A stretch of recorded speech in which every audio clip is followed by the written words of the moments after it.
ces quelques vidéos sur la fin du monde, la fin des temps, je voudrais vous proposer aujourd'hui de vous arrêter sur un point un peu plus particulier qui est la question de l'évangélisation des nations. Pourquoi? Eh bien parce que c'est une condition sine qua non que Jésus pose, annonce comme étant... Enfin... Oh, mince, je me suis planté. Allez, c'est pas grave, on recommence. Okay. Bonjour à tous. Dans cette suite de vidéos sur la fin des temps, sur la fin du monde, je voudrais vous proposer de vous arrêter aujourd'hui sur la question de l'évangélisation des nations. Pourquoi? Eh bien parce que Jésus pose comme condition sine qua non de son retour le fait que toutes les nations doivent être évangélisées. Il nous le dit dans l'évangile de saint Matthieu, au chapitre 24, verset 14, où il va dire « Cette bonne nouvelle, donc l'évangile, sera proclamée dans le monde entier comme témoignage à la face des nations, et alors seulement viendra la fin. » Et d'une certaine manière, eh bien on peut dire que Jésus annonce qu'avant son retour, il y aura comme une Pentecôte mondiale. Alors vous allez me dire, pourquoi est-ce qu'il parle de Pentecôte? Eh bien, je vous propose d'aller dans le texte des Actes des Apôtres, chapitre 2, regarder un peu plus précisément ce qui se passe. On peut constater, entre autres, deux effets.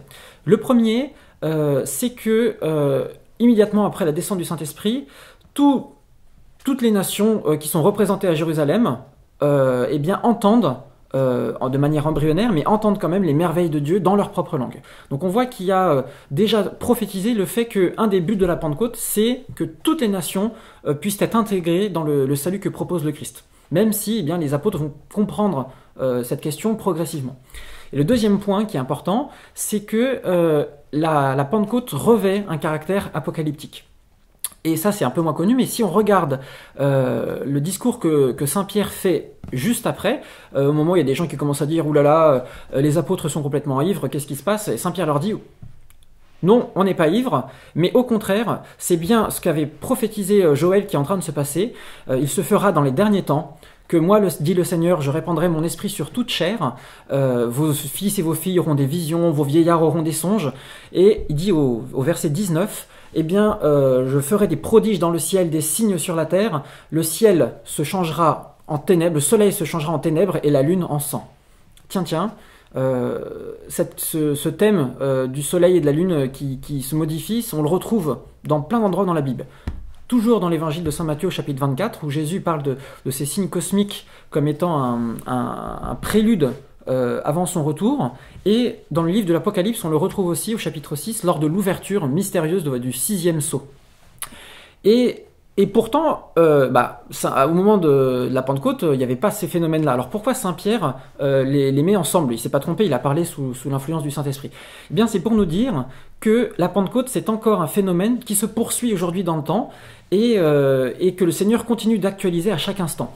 Et, eh bien, cette Pentecôte sera vraiment mondiale au moment où toutes les nations seront évangélisées. C'est-à-dire que lorsque chaque peuple, chaque pays aura entendu parler du Christ comme sauveur, et l'aura accueilli, eh bien le Saint-Esprit aura pu descendre, comme le dit Saint Pierre, sur toute chair.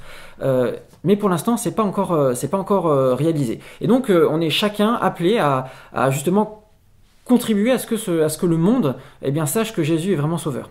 Et le pape Saint Paul VI dira que la Pentecôte n'est jamais épuisée parce qu'elle est un mystère constitutif et actuel du mystère de l'Église. Et donc ça inclut à la fois tous les peuples païens, et ça inclut nos frères aînés dans la foi, le peuple juif. Et le catéchisme de l'Église catholique rappelle au numéro 674 eh bien, que le retour glorieux du Christ est suspendu à l'histoire, suspendu dans l'histoire à cette reconnaissance par tout Israël. Et bien aujourd'hui on voit que d'une part nos frères aînés dans la foi n'ont pas encore accueilli le Christ comme Messie et Rédempteur, même si ça commence à venir avec le mouvement notamment juif messianique. Et d'autre part, tous les peuples, tous les païens n'ont pas encore accueilli, non plus accueilli le Christ. J'ai entendu parler récemment d'une île au large de l'océan Indien, peuplée de quelques centaines de personnes qui, n'ont pas encore accueilli le Christ et qui ont transpercé de flèches le dernier missionnaire qui a essayé d'aller les voir. C'était il y a quelques mois. Et donc, on a encore du travail. Alors vous allez me dire, il est bien gentil, mais moi, j'ai pas forcément vocation à aller me faire trouer la peau à l'autre bout du monde. Eh bien oui, vous avez raison. Cependant, Jésus nous dit quand même qu'on peut évangéliser depuis là où on est. Et le signe de l'efficacité de cette évangélisation, ça va être la charité. Il nous dit dans l'évangile de Saint Jean, pardon, c'est à l'amour que vous aurez les uns pour les autres que l'on reconnaîtra que vous êtes mes disciples. Et donc Jésus bien nous dit, bah voilà, aimez-vous les uns les autres et c'est comme ça que vous évangéliserez. Pratiquez la charité et c'est comme ça que vous évangéliserez. Et ça tombe bien parce que justement le but de notre carême, c'est vraiment de nous laisser purifier par le Saint-Esprit et de vouloir rentrer bien, dans ce désir d'être des saints. Et bien voilà, tâchons un peu comme une ampoule bien, éclaire plus ou moins fort en fonction de si elle est toute petite comme sur une ampoule de guirlande de sapin Noël ou si elle est énorme dans un phare ou dans un stade de foot, et bien tâchons de grandir en charité afin que de plus en plus le monde voit que Jésus est le Sauveur et que tous sachent du coup que Jésus n'est pas venu pour juger le monde d'abord mais pour que par lui le monde soit sauvé. Je vous souhaite une bonne poursuite de ce saint temps du carême.